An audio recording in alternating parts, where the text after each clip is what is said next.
मैं इस वक्त जापान का एक शहर है नागोया, उसके अंदर हूँ। और नागोया तीन चीज़ों से बहुत, बल्कि पूरी दुनिया में मशहूर है। एक तो यहाँ पे टोयोटा का सबसे बड़ा असम्बलिंग यूनिट है। टोयोटा की जितनी गाड़ियाँ हैं, जितनी भी लेटेस्ट गाड़ियाँ हैं, वो सबसे ज़्यादा नागोया में बनती है। और यहाँ पे जो पूरा कारखाना है वो रोबोट्स चला रहे हैं। और उसके बारे में ये कहा जाता है कि 1 मिनट में एक गाड़ी तैयार हो जाती है टोयोटा की। तो मैं यहाँ पे आज उसको विज़िट करने के लिए आया हूँ। और सेकेंडली यहाँ पे नूरी टाकी के नाम से एक बहुत बड़ा बर्तनों का ब्रांड है, जो मेरा रॉयल फैमिलीज इस्तेमाल करती हैं या फिर एलीट्स इस्तेमाल करती हैं। मैं उस को विज़िट करने के लिए नागोया आया हूँ। यहाँ पे आके हर तरफ एक सुकून है, पीस है, एक माशी एक्टिविटी है नागोया शहर के अंदर। यहाँ पे दरिया के साथ घूमें, यहाँ पे एक कासल है उसको देखें, फिर इसके साथ साथ आप इसके बाज़ार देखें, इसकी सड़कें देखें, तो बड़ी हैरत होती है कि दुनिया इस किस्म की भी है जिसके अंदर कोई अफरा तफरी नहीं, हर चीज़ एक सिस्टम के तहत चल रही है। किसी को किसी से कोई गर्ज नहीं है और सब लोग जॉब कर रहे हैं, बिजनेस कर रहे हैं, बाज़ार भरे हुए हैं, मेट्रोज चल रही हैं, टैक्सियाँ चल रही हैं, और पार्क्स के अंदर लोग बैठे हुए हैं, शॉपिंग सेंटर्स के अंदर शॉपिंग हो रही है। फिर यहाँ पे जो फूड कोर्ट्स हैं, जो रेस्टोरेंट्स हैं, वो भरे हुए हैं। शाम के वक्त गलियों के अंदर लोग म्यूज़िक बजाते हैं, उसको एंजॉय करते हैं। और यहाँ पे किसी किस्म की कोई अफरा तफरी, कोई परेशानी नहीं। जबकि इसके साथ जब हम पाकिस्तान को देखते हैं तो वहाँ पे हर वक्त इस किस्म की कोई पॉलिटिकल एक्टिविटी चलती रहती है कि जिससे दिल घबराता है और यूँ महसूस होता है कि पता नहीं कल क्या हो जाएगा, कल पाकिस्तान बचेगा या नहीं बचेगा। यहाँ पे एक और बड़ी दिलचस्प बात है कि जब किसी को बताया जाता है कि हम पाकिस्तान से हैं, तो वो कहते हैं वो न्यूक्लियर बम। यानी हमें जो पाकिस्तान को या पाकिस्तानियों को यहाँ जो शनाख्त मिली है वो न्यूक्लियर बम की वजह से मिली है, न्यूक्लियर प्लांट की वजह से मिली है। बिजनेस, सोसाइटी, स्पोर्ट्स, लिटरेचर के हवाले से जापानीज हमें ज़्यादा नहीं जानते। तो इससे आप अंदाज़ा लगाएं कि पाकिस्तान का बाहर इमेज क्या है। और ये जो हम पाकिस्तान के अंदर बैठ के कहते रहते, पूरी दुनिया के अंदर पाकिस्तान बहुत मशहूर है और सारी दुनिया हमें देख रही है, और इमरान खान साहब या मियां नवाज शरीफ साहब पूरी दुनिया में पॉपुलर हैं। तो ये गलत फहमी है हमें। पाकिस्तान की सरहद से यूं ही बाहर निकलते हैं तो कोई शख्स हमें नहीं जानता, याद रखिएगा। और अगर कोई जानता है तो नेगेटिव न्यूज़ की वजह से जानता है। वो देखता है कि सड़कें वहाँ पे बंद रहती हैं, वहाँ पे ख़वातीन के साथ बड़ा बुरा सलूक किया जाता है, बच्चों के साथ रवैया जो पाकिस्तानियों का वो अच्छा नहीं है, दहशत गर्दी है हर तरफ, और दहशत गर्दी को शायद हम एक्सपोर्ट कर रहे हैं वगैरह वगैरह। तो पाकिस्तान एक मैनेजमेंट फेलियर है बहुत बड़ा, या एक मार्केटिंग फेलियर है कि हम अपने आप को प्रॉपर मार्केट नहीं कर सके, और मैनेजमेंट तो आपके सामने है। तो यहाँ पे मैं बैठ के इमरान खान साहब को याद कर रहा हूँ, क्योंकि पाकिस्तान के अंदर बहुत सी चीज़ें तब्दील हो रही हैं। पहली जो तब्दीली है वो है पीटीआई। यूं महसूस होता है पीटीआई माजी की काफ लीग बन चुकी है। आपको याद होगा कि जब जनरल परवेज मुशर्रफ का दौर खत्म हुआ था, पाकिस्तान पीपल्स पार्टी और नून लीग वापस आई थी, तो उस वक्त काफ लीग के बहुत से हिस्से हो गए थे, और उनमें से कुछ हिस्से पाकिस्तान मुस्लिम लीग नून में शामिल हो गए, उनमें से कुछ हिस्से पाकिस्तान पीपल्स पार्टी में वापस चले गए, कुछ हिस्से जमात इस्लामी में भी शामिल हो गए, और कुछ लोग जो थे वो पीटीआई में शामिल हो गए। आपको याद होगा कि पीटीआई उस वक्त स्ट्रेंथन होती हुई नजर आ रही थी, वो बड़ी तेजी से मजबूत हो रही थी। तो आज पीटीआई माजी की काफ लीग बन चुकी है, जिसके तीन वाज़ेह हिस्से नजर आ रहे हैं। पहला हिस्सा वो जहांगीर तरीन साहब का है। जहांगीर तरीन से उनके एमएनए और एमपीएस तेजी से मिलते जा रहे हैं। फवाद चौधरी साहब और इमरान इस्माइल साहब भी मिल चुके हैं उनके साथ। अलीम खान साहब वैसे जहांगीर तरीन के बहुत करीब हैं। तो एक तो बहुत बड़ा फैक्शन जो है वो अलीम खान प्लस जहांगीर तरीन का है, जिसमें मेरा ख्याल है शायद फवाद चौधरी, इमरान इस्माइल साहब, मुसर्रत चीमा साहबा, जमशेद चीमा साहब और हमाद अजहर साहब, ये सब लोग शायद इनको ज्वाइन कर लें और एक बड़ा मजबूत मजबूत धड़ा बनेगा। और अगर ये धड़ा नई पार्टी की शक्ल में बनता है तो ये नई पार्टी किंग्स पार्टी होगी, इस्टेब्लिशमेंट की पार्टी होगी, और ये आने वाले दिनों में खासा डेंट डालेगी और बहुत वोट लेगी। दूसरा जो फैक्शन है वो है परवेज खटक साहब का। परवेज खटक साहब खैबर पख्तूनख्वा के अंदर एमएनएस को इकट्ठा कर रहे हैं, एमपीएस को इकट्ठा कर रहे हैं, और अगर परवेज खटक साहब की एक पीटीआई बन जाती है तो वो भी एक मजबूत पीटीआई होगी, और उसके अंदर ज़्यादातर लोग जो हैं उनका ताल्लुक खैबर पख्तूनख्वा के साथ होगा, या फिर खैबर पख्तूनख्वा से जो मुल्हका इलाके हैं वहाँ उनका उनका असर रसूख होगा, और वो भी एक बड़ा मजबूत धड़ा बन रहा है। और तीसरा धड़ा जो है वो शाह महमूद कुरैशी साहब का होगा, और शाह महमूद कुरैशी साहब ये इमरान खान साहब के लीडर होंगे, क्योंकि इमरान खान साहब अगर डिस्क्वालीफाई हो जाते हैं, जो इनके खिलाफ 3 मेजर केसेस हैं जिसमें ये किसी वक्त भी डिस्क्वालिफिकेशन इनकी हो सकती है। अल कौदर ट्रस्ट है, इसे ओपन एंड शट केस कहा जाता है। फिर फार्म फंडिंग केस है पीटीआई का, इसे ओपन एंड शट केस कहा जा रहा है। फिर तोशा खाने का केस है जिसे ओपन एंड शट केस कहा जा रहा है। और इन केसेस के बारे में है कि जो ही इन केसेस के ऊपर कार्रवाई स्टार्ट हो गई तो इमरान खान साहब का बचना तकरीबन नामुमकिन होगा। तो अब इमरान खान साहब जो ही डिस्क्वालीफाई होते हैं तो इनकी जो बची खुची पार्टी है उसके लीडर शाह महमूद कुरैशी साहब होंगे और इमरान खान साहब चाहेंगे कि शाह महमूद कुरैशी साहब उनकी पार्टी को संभालें। तो अब एक फैक्शन या एक जो सेक्शन है या एक जो धड़ा है वो शाह महमूद कुरैशी साहब की सरबराही में चलेगा। तो 3 धड़े तो वाज़े तौर पे नजर आ रहे हैं, पीटीआई जहांगीर तरीन ग्रुप, एक पीटीआई परवेज खटक ग्रुप और एक पीटीआई शाह महमूद कुरैशी ग्रुप। अब सवाल यहां पे एक और भी पैदा होता है कि अगर परवेज खटक साहब और जहांगीर तरीन साहब के दरमियान राब्ता हो जाता है, जिसका इम्कान मौजूद है क्योंकि इन दोनों के दरमियान ताल्लुकात बहुत अच्छे हैं, बड़े आइडियल ताल्लुकात है दोनों में, और ये दोनों माजी में एक दूसरे को बचाते भी रहे।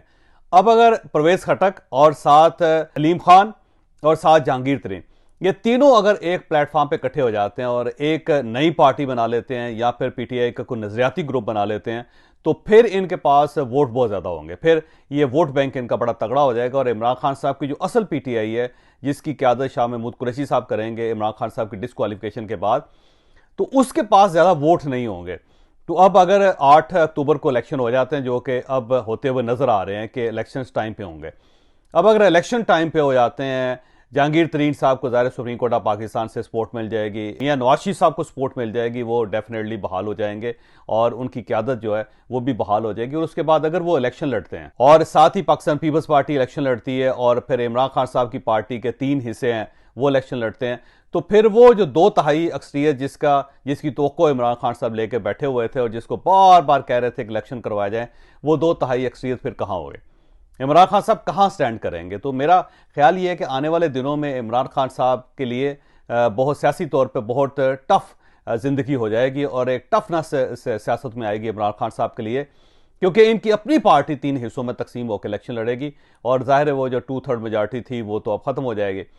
फिर यहाँ पे एक और नुकता भी बड़ा अहम है कि वो तमाम लोग जो इलेक्टेबल्स थे जिनको इमरान खान साहब ने खुद अपनी पार्टी के अंदर दाखिल किया था और जिनके बारे में इमरान खान साहब का ख्याल ये था कि इनके बगैर मैं नहीं जीत सकता और हमने अगर इक़्तिदार में आना है तो हमें इन सबको साथ लेके चलना पड़ेगा। अब वो सब लोग पार्टी का साथ छोड़ चुके हैं। उनमें से कुछ लोग जहांगीर तरीन के पास जा रहे हैं, कुछ लोग मियां नवाज शरीफ की तरफ वापस दौड़ रहे हैं, कुछ लोग पाकिस्तान पीपल्स पार्टी में चले गए हैं और कुछ लोग मौलाना फजलुर रहमान साहब के पास भी जा रहे हैं।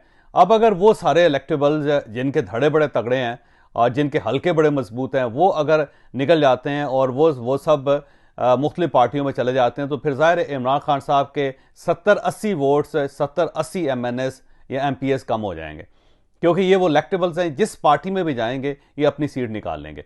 तो एक सूरत हाल ये है कि इलेक्टेबल्स चले गए इमरान खान साहब के पास से, दूसरा पार्टी के अंदर 3 हिस्से हो रहे हैं और तीसरा इमरान खान साहब डिस्क्वालीफाई हो रहे हैं। तो इन इलेक्शंस का इमरान खान साहब को फिर क्या फ़ायदा होगा जिसके लिए इन्होंने इतनी जदोजहद की। तो बाज़ औक़ात मुझे महसूस होता है कि एक इंसान की गलती होती है जो उसके पूरे कैरियर को तबाह करके रख देती है। तो इमरान खान साहब की एक गलती ने इमरान खान साहब को बुरी तरह डैमेज कर दिया। अब इनकी पार्टी के अंदर भी जान नहीं रही, अब इनकी सियासत के अंदर भी जान नहीं रही, इनके अपने वर्कर्स भी इनका साथ छोड़ चुके हैं। मीडिया और सोशल मीडिया के वो लोग भी जिनको हम इन्फ्लुएंसर कह सकते हैं, जिनको हम कह सकते हैं कि पाकिस्तान के अंदर इलेक्शंस के अंदर सियासत के अंदर मेन किरदार अदा करते हैं, वो भी इमरान खान साहब का साथ छोड़ चुके हैं। तो 9 मई इमरान खान साहब के लिए वाटरलू साबित हुआ, एक ऐसी जंग साबित हुआ कि जिसने इमरान खान साहब के परखचे उड़ा दिए। अब यकीनन इमरान खान साहब बैठ के सोचते होंगे कि अगर मैंने 9 या 10 मई को वो हरकत ना की होती जो टेलीविजन स्क्रीनों पर लोगों ने देखी या सोशल मीडिया पर देखी, तो शायद आज मेरा ग्राफ, आज मेरा इमेज मुख्तलिफ होता। लेकिन मेरा नहीं ख्याल कि इमरान खान साहब सोचते होंगे, क्योंकि इमरान खान साहब अगर सोचते होते तो आज वो इस सूरत हाल का शिकार ना होते, क्योंकि इमरान खान साहब गलती पे गलती करते हुए वहां तक चले गए हैं जहां पे अब गलताम हो गया। वो ये कहते हैं ना, गलती होती है, एक छोटी गलती होती है, फिर बड़ी गलती होती है, फिर बड़ी गलती होती है, फिर बड़ी गलती होती है और उसके बाद एक गलतान होता है, बल्कि गलती अजीम होती है। तो इमरान खान साहब से गलतान हो चुका है, एक अजीम गलती हो चुकी है, जिसकी वजह से अब इमरान खान साहब अकेले हो चुके हैं और इनका कोई अब वाली वारस नजर किसी तरफ नहीं आ रहा। इमरान खान साहब की ट्रेजेडी देखिए कि नैब के अंदर ज़ाहिर हियरिंग थी कादर ट्रस्ट के बारे में, मैं यहाँ बैठ के खबरें पढ़ रहा हूँ, तो वहां पे शेख रशीद साहब जो उनके वजीर दाखिला थे, उन्होंने तहरीर तौर पर लिख के दे दिया कि जी मेरा शहजाद अकबर साहब के साथ कोई ताल्लुकात अच्छे नहीं थे उस जमाने में। और जब अल कादर ट्रस्ट के बारे में कैबिनेट के अंदर फैसला हो रहा था तो मैं तो वहां था ही नहीं, मैं वहां से उठ के आ गया था, लिहाजा मैंने ना कुछ चीज़ सुनी और ना ही मैंने कोई वोट दिया और ना ही मेरे वहां पे कोई मामलात हुए। अब इसको देख लीजिए, फिर फवाद चौधरी साहब को देख लीजिए। फवाद चौधरी साहब भी कह रहे हैं जी कि मैंने तो सुना ही नहीं था, मुझे तो पता ही नहीं कि वहां पे क्या होता रहा। तो अब आप इससे अंदाजा लगाएं कि इमरान खान साहब किन लोगों के जरिए, किन लोगों की मदद से रियासत मदीना बनाना चाहते थे, जिनके करैक्टर का ये हाल है कि आज वो कैबिनेट के उस फैसले को मानने के लिए भी तैयार नहीं है जिसके अंदर बाकायदा ये मौजूद थे, जिसके अंदर बाकायदा इनकी हाजिरी लगी थी, जिस पे बाकायदा इन्होंने वोट दिया था। लेकिन आज क्योंकि वक्त बदल चुका है तो ये उसको भी ऑन करने के लिए तैयार नहीं। उस पर शहजाद अकबर साहब का जो बहुत अच्छा ट्वीट आया उसमें उन्होंने कहा कि ये क्या लोग हैं कि इनमें से कुछ कह रहा है कि मैं नाराज था, कुछ कह रहे हैं जी मैं उस वक्त गया हुआ था, कुछ कह रहे थे मैं कैबिनेट में था ही नहीं, कुछ कह रहे थे हमने सुना ही नहीं। तो ये क्या क्या करैक्टर है इनका। और ये बात शहजाद अकबर की 100% दुरुस्त है कि आप का क्या करैक्टर है, क्या लोग हैं आप। अगर आप ये समझते हैं कि आप इमरान खान साहब के साथी थे तो आपको आज उन्हें ऑन करना चाहिए। इमरान खान के हर फैसले को आपको ऑन करना चाहिए।